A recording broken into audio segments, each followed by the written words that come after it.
Hello दोस्तों, तो आज मैं बात करने वाला हूँ क्लास 10th की पहला ही अध्याय है जिनका नाम है वास्तविक संख्या। रियल नंबर्स पढ़ने वाले हैं क्लास 10th की पहला ही चैप्टर है। मैं स्टार्ट करने जा रहा हूँ आप लोगों के लिए।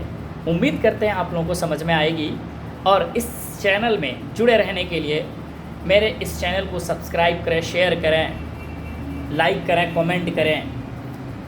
उम्मीद करते हैं। Thank you. तो चलिए, मैं आज बात करने वाला हूँ वास्तविक संख्या का, जो आप लोगों को जानना बहुत ज़रूरी है। इससे पहले मैंने 2 और वीडियो बनाया है इसी से रिलेटेड, संख्या से रिलेटेड। तो पहला मेरा वीडियो था संख्या से रिलेटेड, टाइप्स ऑफ नंबर्स, यानी संख्या के प्रकार मैंने पढ़ा। उसके बाद मैंने डिजिबिलिटी का रूल पढ़ा, यानी विभाज्यता का नियम पढ़ा। उसके बाद मैंने आज ये तीसरा क्लास फाइनली बनाया, जिनमें आज मैं क्लास 10th का पहला ही चैप्टर का थ्योरी स्टार्ट करने जा रहा हूं। उम्मीद करते हैं आप लोगों को समझ में आएगा। ध्यानपूर्वक देखिएगा। तो चलिए, पहला हेडिंग है वास्तविक संख्या, रियल नंबर्स। तो इनमें आखिर ये वास्तविक संख्या होता क्या है? मैंने भी इससे पहले आपको पढ़ाया है कि जो वास्तविक संख्या होता है उनको हम 2 भाग में बांट सकते हैं, एक परिमेय संख्या और एक अपरिमेय संख्या। जब परिमेय और अपरिमेय संख्या के सम्मिलित रूप को एक सीरीज में लिखा जाए तो वो वास्तविक संख्या होती है। यानी सीधी सी बात है कि परिमेय और अपरिमेय का सम्मिलित रूप से बनने वाली संख्या को हम वास्तविक संख्या कहते हैं। तो चलिए, आज हम पहले पढ़ते हैं परिमेय संख्या। आखिर ये परिमेय संख्या है क्या?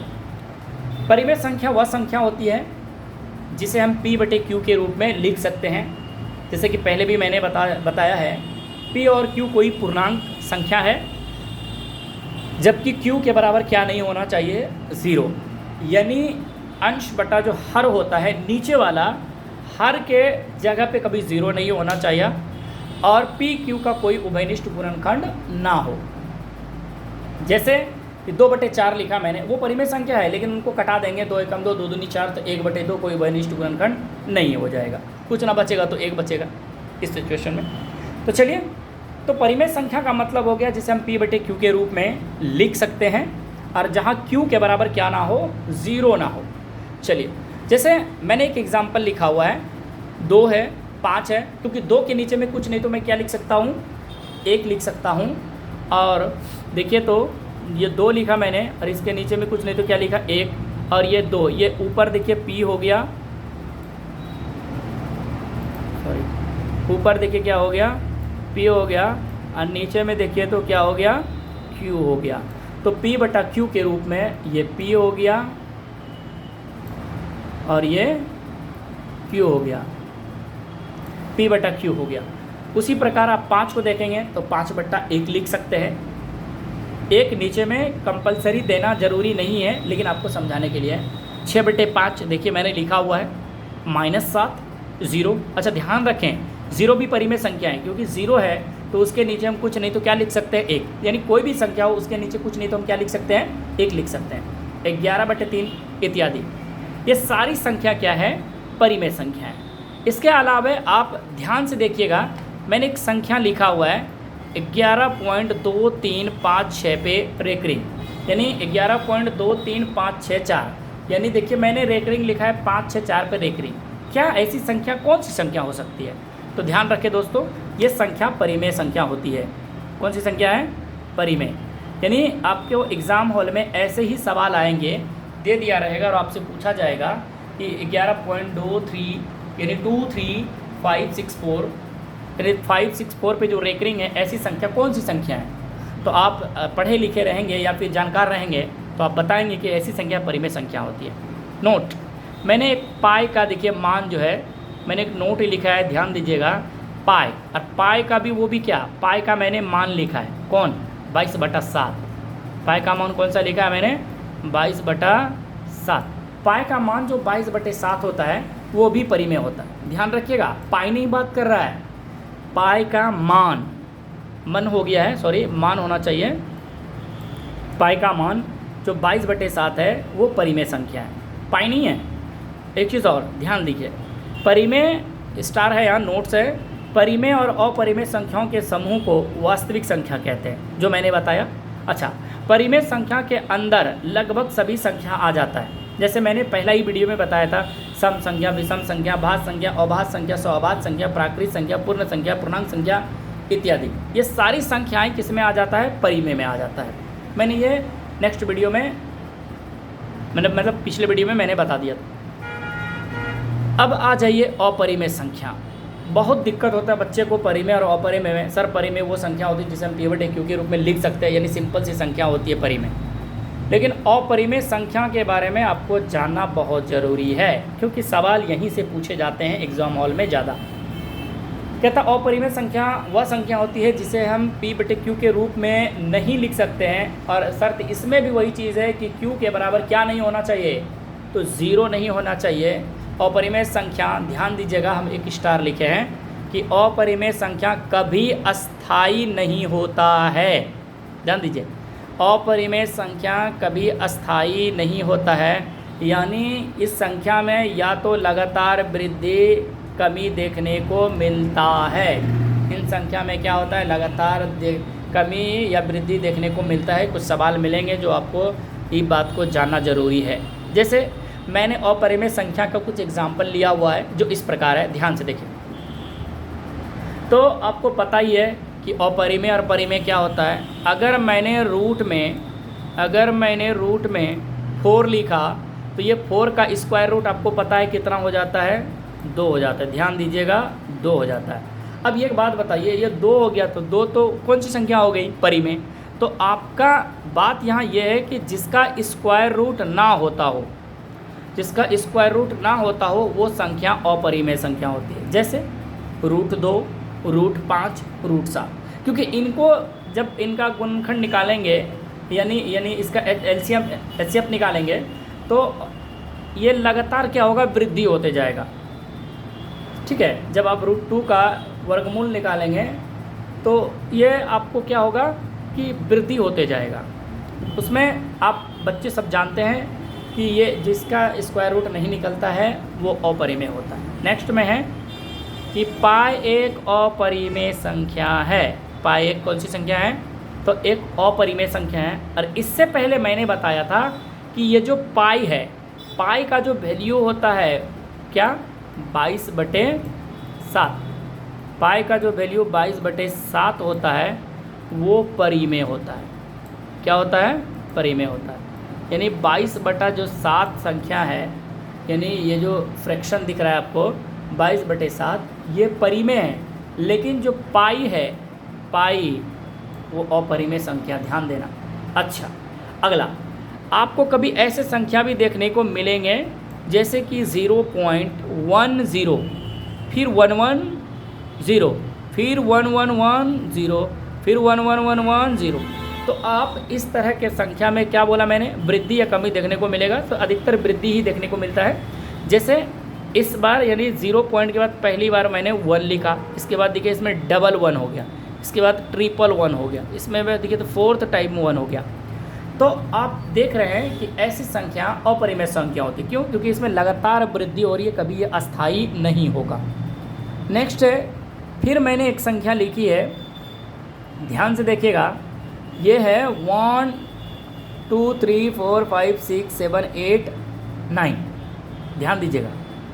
अब यहाँ मैंने फिर लिखा 1 2 3 4 5 6 7 8 9 1 8 9, ये 8 9 हो गया। अच्छा, फिर 1 2 3 4 5 6 7 8 9। या तो ये बार बार संख्या रिपीट होगा, या फिर इन संख्या में वृद्धि देखने को मिलेगा। जैसे यहाँ 8 9 है तो यहाँ 8 9 की जगह पे 90 होना चाहिए, 90 भी हो जाएगा आपका। क्या हो जाएगा? 90 हो जाएगा। फिर यह 8 9 है, इसके जगह पे 91 हो जाएगा, फिर 92 हो जाएगा। सब कुछ उसी तरह चलते रहेगा, ये हो जाएगा। या फिर ऐसी संख्या बार बार रिपीट होते रहेगा, तो ऐसी संख्या अपरिमेय संख्या होती है। तो समझ में आ गया होगा आप लोगों को परिमेय और अपरिमेय, परिमेय और अपरिमेय समझ में आ गया। यानी जो लगातार वृद्धि करे वो अपरिमेय है, जो फिक्स हो जाए वो परिमेय है। अब आ जाइए आपका एक और टॉपिक है क्लास 10th में, दशमलव प्रसार शांत। ध्यान रखिए, दशमलव प्रसार शांत या फिर अशांत। हमेशा यहाँ परिमेय संख्या के बारे में पढ़ेंगे, परिमेय संख्या का दशमलव प्रसार देखेंगे, शांत या फिर अशांत के रूप में। ध्यान से दीजिएगा, ध्यान दीजिएगा इसमें कि जो दशमलव प्रसार हम लोग निकालेंगे, शांत या अशांत, शांत होने का भी एक शर्त है और अशांत होने का भी एक शर्त है। तो शांत होने के लिए आपका जो हर मान होता है, एक फ्रैक्शन लीजिए, उस फ्रैक्शन में जो हर का वैल्यू होगा, किसका वैल्यू? हर का, यानी अंश और हर जो होता है उनमें अंश नीचे वाले, यानी नीचे का जो फॉर्म है, या तो वो संख्या का अभाज्य गुणनखंड करने के बाद सिर्फ 2 का मल्टीपल आएगा, सिर्फ 2 का मल्टीपल आएगा, या फिर उस हर का सिर्फ 5 का मल्टीपल आएगा, या तो उस पूरे संख्या में, जैसे मैंने एक संख्या लिखा 1/8। जब आप इसको करेंगे तो देखिए ऊपर में आपका 1 आ गया और नीचे में आ जाएगा 2 को आप तोड़ेंगे, 2 गुना 2 गुना 2, यानी 2 को कितने बार तोड़ेंगे? 1 2 3। तो आपका हो जाएगा 1/2 पे पावर 3। 2 पे पावर कितना हो जाएगा? 3 हो जाएगा। इसका मतलब है कि देखिए तो यहाँ सिर्फ 2 का मल्टीपल आया ना, यहाँ 2 का मल्टीपल। तो जो 2 का मल्टीपल आया, तो आप शांत होने का शर्त यही है कि या तो यहाँ सिर्फ 2 का मल्टीपल आएगा जिस तरह यहाँ आया, फिर 5 का हो सकता है, अगर 25 ले ले या फिर 125 ले ले। 125 लेंगे तो नीचे 5 जो है 3 टाइम्स आएगा, अगर 25 ले ले तो 5 जो है 2 टाइम्स आएगा, 625 ले तो 4 टाइम्स आएगा। तो आप देख रहे हैं या तो 2 का मल्टीपल आएगा या फिर 5 का मल्टीपल आएगा, या फिर साथ में दोनों का मल्टीपल आएगा, 2 और 5 का मल्टीपल आएगा, यानी 2 भी आएगा 5 भी आएगा। जैसे मैंने एक एग्जांपल लिखा हुआ है 1/8। जैसे 1/8 करा तो 2 गुना 2 गुना 2, यानी 1/8 को हम 1/2 पे पावर 3 लिख सकते हैं। तो ये मेरा शांत है। नेक्स्ट, इसमें मैंने एक संख्या 35/50 लिखा है, 35/50 लिखा है। अगर हम 35/50 का तोड़ेंगे 50 का, तो 5 25, अब 25 दूना 50, 5 25, 25 दूना 50। अब ऐसे भी कर सकते हैं, 5 25, 25 दूना 50। आप यहाँ भी वही काम कर सकते हैं जो 35 है। अच्छा, 35 को आप कटा भी सकते हैं। देखिए 35 जो मेरा संख्या है, जैसे मेरा एक संख्या है, आपका एक संख्या 35, ध्यान दीजिएगा, 35/50, 7 5 35, और इससे अगर 5 से कटाएंगे तो ये 10 बार में कटेगा। जब 10 बार में कटेगा तो 7/8 आएगा, 7/8 आएगा, और 7/8 का मतलब 7/10 आएगा, 7/10 आएगा। और जब 10 का अभाज्य गुणनखंड करेंगे तो आपका इस फॉर्मेट में आएगा, 7/2 गुना 5 आएगा, 2 गुना 5 आएगा। देखिए ये वाला फॉलो किया, ये वाला किया कि 2 के साथ साथ 5 भी है, तो इस फॉर्मेट को भी शांत ही कहा जाता है। यानी हर का मान, जब किसी संख्या का जो हर का मान आएगा फ्रैक्शन का, तो उनमें जो हर का मान होगा या तो 2 का मल्टीपल आएगा या फिर 5 का मल्टीपल आएगा, या फिर 2 5 दोनों एक साथ रहेगा। तो ऐसी संख्या शांत हो सकती है। जैसे मैंने एक एग्जांपल लिया हुआ यहाँ, देखिए तो 2 गुना 2 गुना 2 3 बार लिखा है मैंने, 5 गुना 5 गुना 2, यानी 5 को 2 बार लिखा है। आप इसको इस प्रकार भी लिख सकते हैं। 23 ऊपर रह जाएगा, कटने वाला तो नहीं है, नहीं। अब ये देखिए आपके पास जो 2 है, 2 पे पावर कितना है? 3। तो 2 पे पावर आप 3 लिख के मल्टीप्लाई का चिन्ह दीजिए, और उसके बाद देखिए ये आप लिखिए 5। 5 कितने बार है? तो 2 बार है, तो इस पे पावर आप 2 लगा दीजिए। देखिए तो सेम चीज़ आया 2 5 के रूप में। 2n यानी 5n, यानी 2n का मतलब कोई वैल्यू है, एन का भी मतलब कोई पावर ही है, तो एन मतलब यह पावर इंडिकेट कर रहा है। तो ऐसी संख्या आपकी शांत संख्या हो गई। अगला है अशांत। अशांत संख्या। अशांत संख्या क्या होती है? अशांत होने के लिए हर का मान, देखिए ऐसा फॉर्मेट में नहीं होना चाहिए। जो आपने फॉर्मेट पढ़ा परिशांत के लिए कि हर के रूप में या तो सिर्फ 2 आएगा, या तो सिर्फ 5 आएगा, या फिर एक साथ दोनों आएगा, तो शांत कहलाएगा। अशांत इसका उल्टा है, ये कहता है कि ऐसा नहीं हो, इसके अलावे कुछ आओ, इसके अलावे कुछ आए।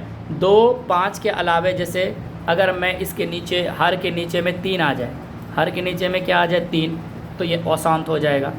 5 के अलावा अगर 6 कर लें तो 6 आएगा, तो 2 तो आएगा लेकिन 3 नहीं आएगा। 6 अगर बात करें 6 का, 1/6 का, 1/6 का, तो आप इसमें देखेंगे कि 6 में क्या होता है कि 2 भी होता है और 3 भी होता है। तो 2 तो शांत होगा, लेकिन इसके साथ एक बीमारी है कि वो कौन है, उनके साथ 3 है, और ये 3 इस पूरे संख्या को अशांत बना देगा। क्या बना देगा? अशांत बना देगा। तो अशांत होने का शर्त यह है कि जिस प्रकार 2 पे पावर n या फिर 5 पे पावर n या फिर दोनों एक साथ मल्टीपल के रूप में रहेगा तो शांत होगा, और अगर नहीं रहेगा ऐसा फॉर्मेट में तो अशांत होगा। जैसे कि मैंने एक संख्या लिखा हुआ 11/21। अब ये जो 11/21 है आपका, 11/21 है, ये जो 11/21 है, आप इसको कैसे लिखेंगे? 11/27 यानी 3 गुना 7 करेंगे, 3 गुना 7 करेंगे, 7×21। देखिए ना तो आपका 2 है यहाँ, ना तो 5 है, ना 2 5 गुना 7 में, तो ऐसी संख्या अशांत संख्या हो जाएगी। यानी इनके अलावा, इस फॉर्मेट के अलावा अगर कोई संख्या या फिर इन सभी के साथ में से, इनमें से इनके साथ ये सभी रहने, यानी इन सभी फॉर्मेट के रहने के बावजूद अगर कोई संख्या आ जाए, जैसे 3 आ जाए जो इसका नहीं है, तो वो संख्या इस पूरे संख्या को अशांत बना देता है। शर्त है कि अगर वो संख्या कट जाती है, जो एक्स्ट्रा संख्या है अगर वो कट जाती है तो वो संख्या फिर शांत बन जाएगा। जैसे 700 है, 100 से 100 कट जाएगा, बचेगा क्या? 7, 1/7 अशांत हो जाएगा। अब यहाँ देखिए 2/55 है, यानी 2 गुना 55 है, तो आप क्या करेंगे? इसको 2 से 2 कैंसिल कर देंगे, 11 से 5 को, 55 को 5 बार में काट देंगे, तो आपके पास बचा 5। अब बटे कितना बच गया? 7। तो नीचे में फिर क्या आ गया? 7। तो 7 आने के रीज़न से ये क्या हो गया? अशांत। हो सकता है 9 आ जाए, 11 आ जाए, 13 आ जाए, 15 आ जाए, न 17 आ जाए, 19 आ जाए, 21 आ जाए, 23 आ जाए, 24 में भी वही हाल, क्योंकि 2 तो आएगा लेकिन फिर 3 आ जाएगा, 25 कुछ भी आ जाए। यानी जो हर का मान है वो हर का मान इस फॉर्मेट में नहीं होना चाहिए। अगर है तो शांत है, अगर इसके अलावे है तो अशांत है। यहाँ तक उम्मीद करते हैं शांत, अशांत, और आगे भी आता है दशमलव लगा के मल्टीपल करके जिस संख्या का जो भी आगे पढ़ाएंगे क्लास में। नेक्स्ट है यूक्लिड विभाजन एल्गोरिथम। देखिए ये बहुत ही इम्पोर्टेंट है। यूक्लिड विभाजन एल्गोरिथम में कुछ नहीं करते हैं, सिर्फ HCF निकालते हैं हम लोग। क्या निकालते हैं? HCF निकालते हैं। ज़रा ध्यान से देखिए, इसके बारे में मैंने लिखा है। ये फॉर्मूला है यूक्लिड का इस रूप में, यानी भाज्य बराबर भाजक गुना भागफल जोड़ शेषफल। यानी A को भाज्य लिखते हैं, दूसरे को भाजक लिखते हैं, गुना भागफल से कर देते हैं, प्लस शेषफल रिमाइंडर। यानी A बराबर BQ प्लस R। ये यूक्लिड विभाजन एल्गोरिथम का फॉर्मेट है, इस तरह से होता है। यानी पहले को भाज्य कहते हैं, दूसरे को भाजक कहते हैं। ये जो A है भाज्य है,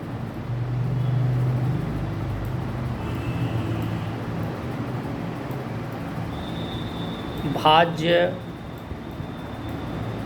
बराबर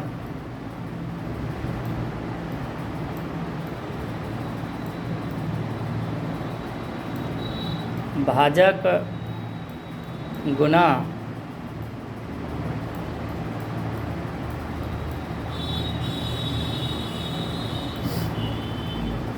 भागफल जोड़ शेषफल, ये आप लोग पढ़ते आ रहे हैं बचपन से। शेषफल या शेष, ये मैंने लिखा हुआ है। इसमें इसका एक बात लिखा गया है कि दो धनात्मक पूर्णांक है, एक a है और एक b, मौजूद रहने पर ऐसी अद्वितीय पूर्ण संख्या q और r विद्यमान रहेगा। जैसे a बराबर बी क्यू प्लस आर, जहाँ जो r का वैल्यू है, ध्यान रखिएगा, ये r का वैल्यू 0 के बड़ा या फिर बराबर, 0 से बड़ा या फिर बराबर होना चाहिए, और b का जो वैल्यू है, b के वैल्यू से r का वैल्यू हमेशा छोटा होना चाहिए। जो रिमाइंडर होगा इसमें फॉर्मेट में, यानी r का वैल्यू जो या तो 0 होगा, 0 से बड़ा होगा, और जो b होगा वो रिमाइंडर p से छोटा ही वैल्यू होगा। यूक्लिड विभाजन ये कहता है। एल्गोरिथम का विशेष प्रकार का समूह है। देखिए इसमें एक बहुत इम्पोर्टेंट है, सीरीज है। कहता है एल्गोरिथम एक विशेष प्रकार का क्या है, समूह है। और एल्गोरिथम शब्द सबसे पहले 9वीं शताब्दी में एक फारसी, ध्यान रखिएगा, फारसी गणितज्ञ थे जिनका अल-ख्वारिज़मी नाम से लिया गया था। एल्गोरिथम एक विशेष प्रकार का क्या है, सीरीज़ है। इनका सबसे पहले में जो पहला प्रयोग किया गया था 9वीं शताब्दी में एक फारस थे, यानी फारसी गणितज्ञ थे जिनका नाम था अल-ख्वारिज़मी के नाम से लिया गया, जिनका अर्थ होता है अलजेब्रा। देखिए इनका नाम का अर्थ क्या होता है, अल-ख्वारिज़मी के नाम से लिया गया जिसका अर्थ होता है अलजेब्रा, यानी अल-ख्वारिज़मी का अर्थ क्या होता है, अलजेब्रा। देखिए मैंने यहाँ लिखा है भाज्य बराबर भाजक गुना भागफल जोड़ शेषफल, ये एल्गोरिथम का मतलब। अच्छा, एक चीज़ और लिखा है मैंने जो बहुत इम्पोर्टेंट है कि यूक्लिड विभाजन एल्गोरिथम, सॉरी, जो ये लाइन है मेरा, इसमें मैंने लिखा है कि यूक्लिड विभाजन एल्गोरिथम में भाजक को ही क्या कहा जाता है, HCF कहा जाता है। ध्यान से देखिए इस लाइन को, क्या कहा जाता है, HCF। किसको, भाजक को। यानी भाजक का मतलब ये है, यहाँ लिखा भी है मैंने, कि जब भाग देने के बाद शेषफल 0 आ जाता है तो जिस भाजक से आप भाग देते हैं वही HCF कहलाता है। मान लिया मैंने कोई संख्या ये 2 लिखा और इससे मैंने भाग लगाया 8 में, ध्यान दीजिएगा, किसमें भाग लगाया, 8 में मैंने भाग लगाया, और 2 से लगाया तो कितने बार में लगा, 4 बार में। कितना आ गया ये, 8।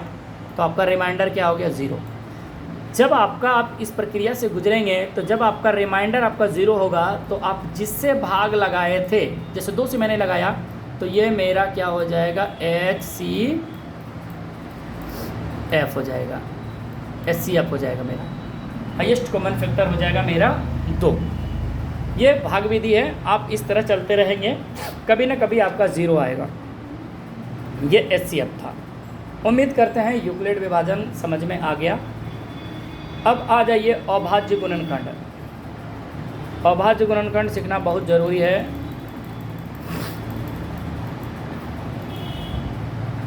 अभाज्य गुणनखंड, अभाज्य गुणनखंड सीधी सी बात है, आपको देखने से ही लग रहा है अभाज्य संख्याओं का गुणनखंड होना चाहिए। क्या होना चाहिए, अभाज्य संख्याओं का गुणनखंड होना चाहिए।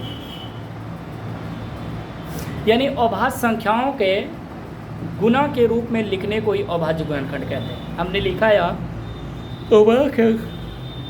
अभाज्य संख्याओं के गुणांक को घात के रूप में लिखना अभाज्य गुणनखंड कहलाता है।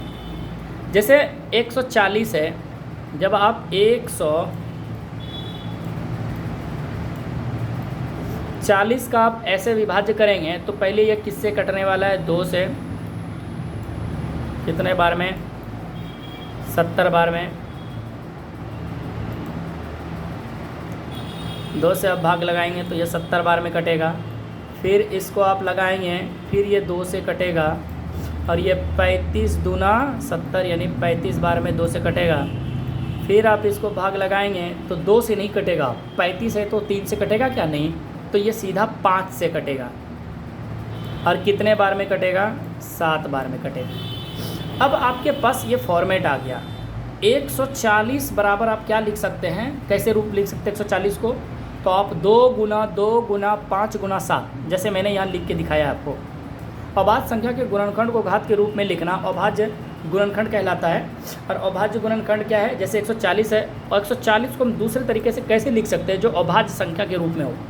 तो अभाज्य संख्या के रूप में मैंने कैसे लिखा, 2 गुना 2 गुना 5 गुना 7, मैंने ये तो गुना के रूप में लिखा। अब इसको पावर के रूप में लिखेंगे तभी वो अभाज्य गुणनखंड होगा।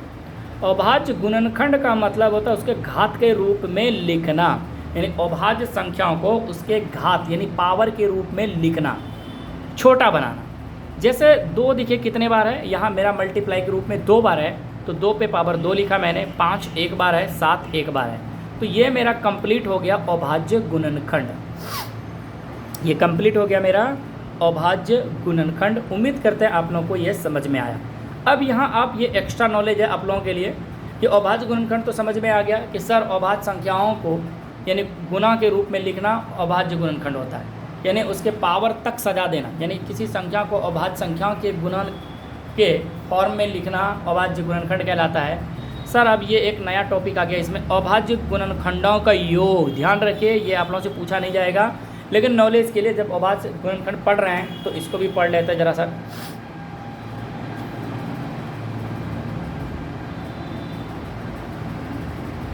ये है अभाज्य गुणनखंडों का योग। अभाज्य गुणनखंडों का योग निकालने का तरीका सिर्फ ये है कि जो सिर्फ पावर है, अभाज्य गुणनखंड में जिस संख्या पे जो पावर, उस पावर में सभी में जिस संख्या जितने अभाज्य गुणनखंड है, जैसे 2 एक अभाज्य गुणनखंड है तो 2 का पावर कितना है, ध्यान से देखिएगा तो 2 है। मैंने क्या लिखा, 2 प्लस इसमें अपने मन से 1 ऐड करना है, गुना कच्चे फिर गुना करना है, फिर नेक्स्ट 5 पे जाइए, इसके पावर कुछ नहीं तो कितना है, 1 लिखा और अपने मन से 1 ऐड किया, फिर मल्टीप्लाई किया, फिर 7 है, 7 पे पावर कुछ नहीं तो कितना है, 1, वो 1 लिखा मैंने और अपने मन से 1 ऐड कर दिया। अब क्या करते हैं कि इनको ऐड करिए, 2 + 1 को कितना लिखेंगे आप, 3 लिखेंगे, फिर मल्टीप्लाई का चिन्ह देंगे, 1 कितना हो जाएगा आपका, 2 हो जाएगा, फिर मल्टीप्लाई का चिन्ह देंगे, 1 कितना हो जाएगा, 2, इसको आप मल्टीप्लाई कर दीजिए। जब आप मल्टीप्लाई करेंगे जो वैल्यू आएगा वो अभाज्य गुणनखंडों का योग होगा, यानी अभाज्य गुणनखंडों का योग, कितने अभाज्य गुणनखंड हैं तो वो आपका कुल योग बताएगा कि 12 है। तो अभाज्य गुणनखंड समझ में आ गया, यानी उस पावर को सजाना, यानी अभाज्य संख्या को पावर के रूप में सजा देना अभाज्य गुणनखंड है, जो आप लोगों से यहीं तक आता है। लेकिन अभाज्य गुणनखंडों का योग निकालने का तरीका यह है कि जो अभाज्य संख्या के गुणनखंडों का जो पावर है, यानी अभाज्य संख्या पे जो पावर है उस पावर के साथ 1 जोड़ के, जैसे मैंने इसमें 1 जोड़ा, इसमें पावर 1 था, 1 जोड़ दिया। अगर मान लिया मैंने इसमें पावर 5 होता, 5 पे पावर 5, तो मैं क्या करता, यहाँ 5 लिखता और अपने मन से 1 ऐड कर देता तो 6 हो जाता, तो उसका एक अलग फॉर्म बन जाता, जिससे 7 है। अगर हो सकता है या 11 भी होता तो 11 पे पावर अगर कुछ होता तो उसको लिख के अपने मन से उसमें 1 ऐड कर देता। तो ऐसे करने को ही क्या कहते हैं, अभाज्य गुणनखंडों का योग। उम्मीद करते हैं ये समझ में आया होगा। नेक्स्ट है, इसी में एक और टॉपिक है, अभाज्य गुणनखंडों के शून्यांकों का योग। ध्यान दीजिएगा, एक पढ़ा मैंने अभाज्य गुणनखंड, दूसरा पढ़ा अभाज्य गुणनखंडों का योग, अभाज्य गुणनखंडों का योग, ये पढ़ा अभाज्य गुणनखंड। ध्यान दीजिए, जो आप गुना के रूप में पावर बड़ा लिख सकते हैं, जितना बड़ा पावर आएगा, जितना बार आएगा उसको पावर के रूप में सजा दीजिए, तो ये हो जाएगा आपका अभाज्य गुणनखंड। ये एक्स्ट्रा नॉलेज है, योग करने के लिए जितना बड़ा पावर आएगा उनमें एक एक करके मल्टीप्लाई सबको कर देना है। अब ये अभाज्य गुणनखंडों के शून्य अंकों का योग, यानी शून्य अंकों का योग, शून्यांकों का योग, यानी शून्य अंकों हो गया मतलब शून्यांकों का योग। अब ध्यान रखिए, जो आपका पावर था, ध्यान रखिएगा, पहले वाले में पावर क्या था, 2 पे पावर 2 जो था, तो इसमें सबसे बड़ा पावर कितना है, 2, और 5 वाला में पावर सबसे बड़ा कितना है, 1, 7 में भी सबसे बड़ा पावर कितना है, 1। ध्यान दीजिएगा, वही चीज़ मैंने लिखा, जब पावर 2 है तो पहले कौन है, 2 है, तो 2 का पावर शून्यांक पूछा है 0, तो शून्यांक 0 से शुरू होगा, तो 2 पे पावर 0, फिर 2 है, 2 तक जाना है, पावर कितना है, 2 है तो 2 तक जाना है, 2 पे पावर 0, फिर 2 पे पावर 1 और 2 पे पावर 2। देखिए पावर कितना था, 2, तो 2 तक पहुंच गया। सबको ऐड करेंगे, फिर मल्टीप्लाई का चिन्ह देंगे, फिर 5 पे जाएंगे, 5 का सबसे बड़ा पावर कितना था, 1, जो मैंने यहाँ लिखा, तो 5 पे पावर क्या लिखना है, 0, यानी 0 से स्टार्ट करना है। सबसे बड़ा पावर कहाँ है, 1, या तो 1 के तक हो जाएगा ख़त्म। 7 पे पावर 1, यानी इसका मतलब 0 से स्टार्ट करना है, 7 पे पावर 0, 7 पे पावर 1, यानी सबको ऐड करना है। यानी इनमें तीनों को ऐड करना है, इनमें दोनों को ऐड करना है, इनमें दोनों को ऐड करना है। जब आप ऐड करेंगे तो आप देखिए 2 पे पावर 0, यानी e पे पावर 0, यानी एक्सपोनेंशियल, या फिर यूँ कहिए किसी भी संख्या पे पावर 0 होता है तो उसका वैल्यू 1 होता है। क्या होता है, 1 होता है। 2 को एक बार पढ़ेंगे तो 2 ही होगा, और 2 को 2 बार पढ़ेंगे तो 4 होगा। आप इसको ऐड करेंगे, फिर मल्टीप्लाई का चिन्ह देंगे। 5 पे पावर 0 यानी उसका वैल्यू 1 होगा, अब 5 पे पावर 1 यानी 5, इनको भी ऐड करेंगे तो आपका 6 आएगा। 7 पे पावर 0, यानी हम क्या बोले कि किसी भी संख्या पे पावर 0 हो उसका वैल्यू 1 होता है। 7 पे पावर 1, 7 एक कम 7। जब आप इनको ऐड करने के बाद आप देखिए 7 गुना 6 गुना 8 आया, 4 2 6 1 7 यहाँ आ गया, 5 1 6 यहाँ आ गया, 7 1 8। अब इनको मल्टीप्लाई कर दिए। जब मल्टीप्लाई करेंगे तो आपके पास कुल आएगा 336। तो ये हो गया अभाज्य गुणनखंडों के शून्यांकों का योग। ये हो गया शून्यांकों का योग, ये अभाज्य गुणनखंडों का योग, और ये हो गया अभाज्य गुणनखंड। यानी सिंपल फॉर्मेट में सिर्फ लिखना अभाज्य गुणनखंड होता है। पावर में एकक बढ़ा के लिख के गुना कर देना, जो पावर में एकक बढ़ा के और गुना कर देना, अभाज्य संख्याओं का योग शून्यांकों का योग हो जाएगा, गुणनखंडों का योग हो जाएगा। और जब पावर जितना हो उस पावर पे 0 से स्टार्ट करके वहाँ तक पावर, उस पावर तक लिखने को शून्यांकों का योग कहते हैं। उम्मीद करते ये समझ में आया होगा। अब आ जाइए परिमेय और अपरिमेय। आखिर ये परिमेय अपरिमेय है क्या, ध्यानपूर्वक देखिएगा इसको। तो ये है कि दो संख्याओं का गुणनफल। पहला मेरा क्लास है, इसमें जो पहले ये पढ़ेंगे ये आपका एक्सरसाइज में मिल जाएगा।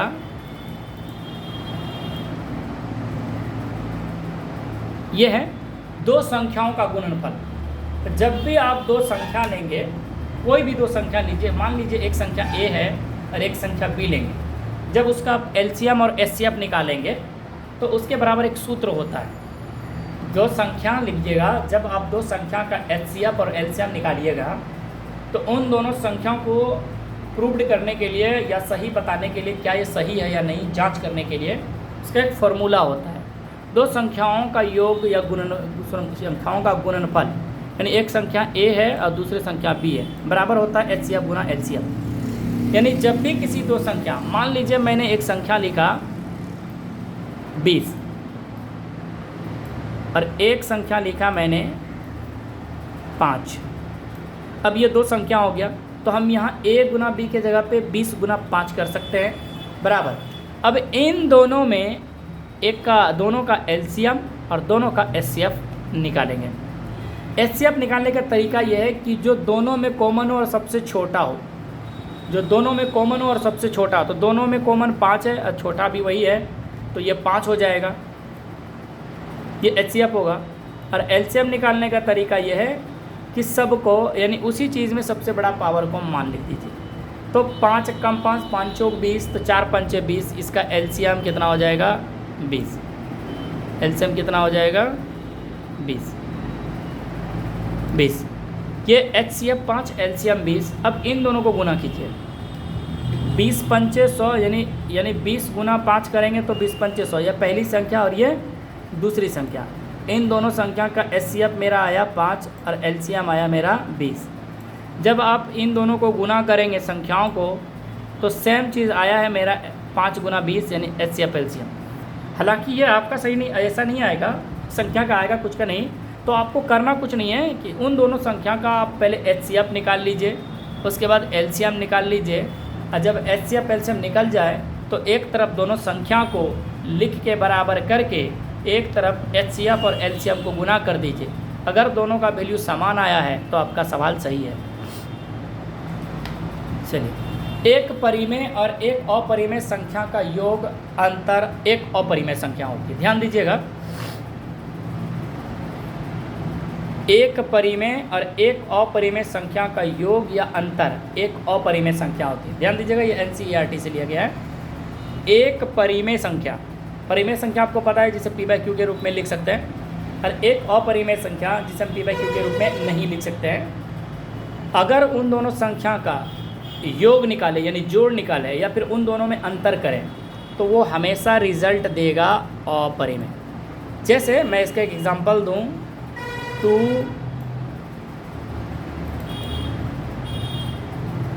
2 प्लस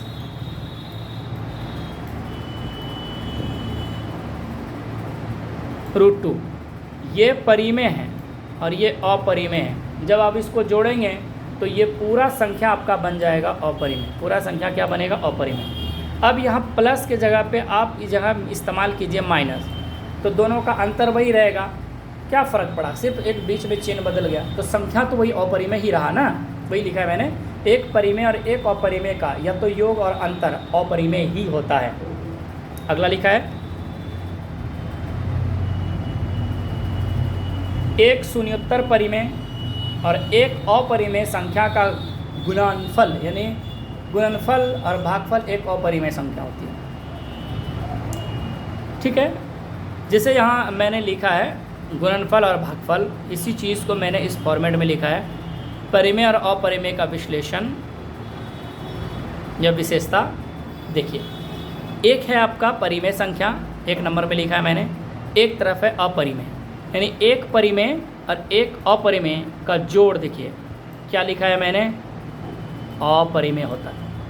क्या होता है? अपरिमेय। अगला है, फिर एक परिमेय संख्या लिया मैंने, दूसरा अपरिमेय संख्या लेगा, उसका अंतर भी क्या होता है? अपरिमेय होता है। फिर एक परिमेय लिया मैंने और एक अपरिमेय, इसका गुणनफल करिए या फिर गुना कीजिए इन दोनों को, तो रिज़ल्ट क्या देगा आपको? अपरिमेय ही देगा।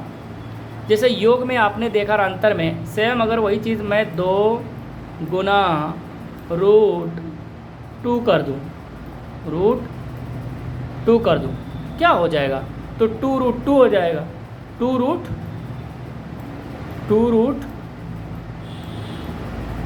हो जाएगा। तो 2√2 तो भी अब अपरिमेय संख्या है। वही चीज़ अगर बात करें कि अगर मान लीजिए एक परिमेय एक अपरिमेय में भाग करें, मान लेते हैं कि नीचे ऊपर 1 है और नीचे √2 है, तो ये कौन सी संख्या हो जाएगी? मेरा अपरिमेय संख्या। या फिर यूँ कहिए कि √2 ऊपर लिख लेते हैं सर, कोई बात नहीं, और नीचे में 2 से भाग लगाएंगे, तो फिर भी ये कौन सी संख्या हो जाएगी? तो अपरिमेय ही संख्या होगी। क्या हो जाएगी? अपरिमेय। तो सीधी सी बात यहाँ ये निकल के आया कि एक परिमेय संख्या और एक अपरिमेय संख्या, कौन कौन? एक परिमेय और एक अपरिमेय का या जोड़, घटाव, गुना, भाग हमेशा अपरिमेय संख्या होता है। क्या होता है? अपरिमेय संख्या होता है।